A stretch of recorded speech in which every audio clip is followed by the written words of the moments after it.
Hello, Dr. Kiro and fellow students. Michael Kenny here at the Safari Park, an extension of the San Diego Zoo. I chose this place because it ties into my views on the nature of curriculum. My definition of curriculum is all the experiences that occur in the educational process. I believe learning takes place via all kinds of experiences, like observations and encounters with these gorillas.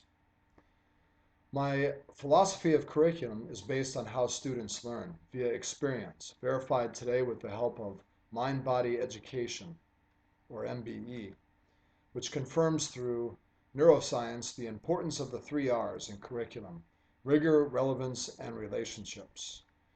Relationships are particularly important to learning because MBE research shows us how emotions are critical to detecting logical thought patterns.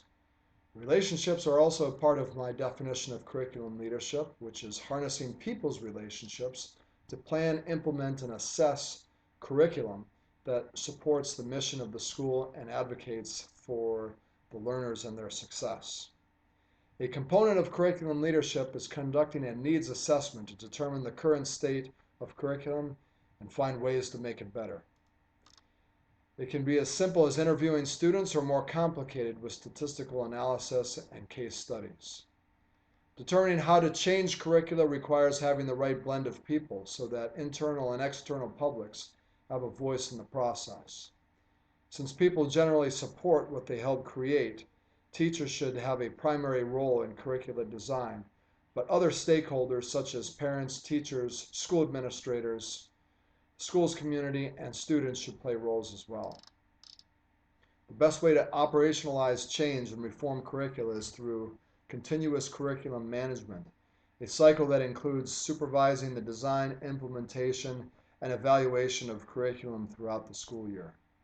As we watch these gorillas, I'd like to identify one specific element of curriculum and characterize its current trend. Curricula that seeks to alter the status quo and exert positive societal change, called critical theory, can be seen right here at the Safari Park. They attempt to inform the public about ecological issues that impact endangered species, like these gorillas. A good curriculum in life science, in my opinion, should have critical theory to help inspire students to make transformative changes to humankind's environmental stewardship. A significant trend in national education is the accountability movement, especially the Common Core standards, now used by 44 states. I don't think training to tests gives students advantages in a global economy. Like all standardized tests, they could ultimately detract from learning because it compels teaching to tests. I would prefer integrating performance-based assessments in curricula. They can be tailored to meet the needs of an increasingly diverse student body, and it promotes differentiated learning. Integration of new and emerging technologies provides options for the future, like telepresence robots in the classroom. They can give children with disabilities a better feeling of presence, and it supports inclusion. Increased enrollment of virtual schools like the Montana Digital Academy is another plausible scenario for the future. It can improve graduation rates for those most at risk by providing an opportunity of credit recovery.